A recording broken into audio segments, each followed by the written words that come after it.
কক্সবাজারে ভোরের অভিযানে আটক ৬০০-র বেশি রোহিঙ্গা। নির্বাচনের আগে কেন এত বড় অভিযান? উখিয়ার পালংখালী ইউনিয়নে সেনাবাহিনী ও পুলিশের যৌথ অভিযান। ভোর থেকে দুপুর পর্যন্ত চলে এই অভিযান। বন বিভাগের জমিতে অবৈধভাবে ঘর বানিয়ে বসবাস করছিলেন আটকরা, জানায় প্রশাসন।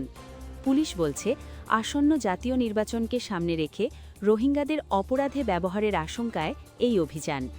অতিরিক্ত পুলিশ সুপার অলোক বিশ্বাস জানান, আটকরা নিবন্ধিত নাকি নতুন অনুপ্রবেশকারী তা যাচাই চলছে। শরণার্থী কমিশন বলছে, আটক কেউই নিবন্ধিত নন। তারা প্রায় ১ বছর ধরে ক্যাম্পের বাইরে বসবাস করছিলেন। এর আগেও চট্টগ্রামে ৫ শতাধিক রোহিঙ্গা আটক হয় যৌথ অভিযানে। নির্বাচনের আগে রোহিঙ্গা ইস্যুতে কঠোর প্রশাসন। পরবর্তী আপডেটের জন্য আমাদের চ্যানেলটি সাবস্ক্রাইব করুন।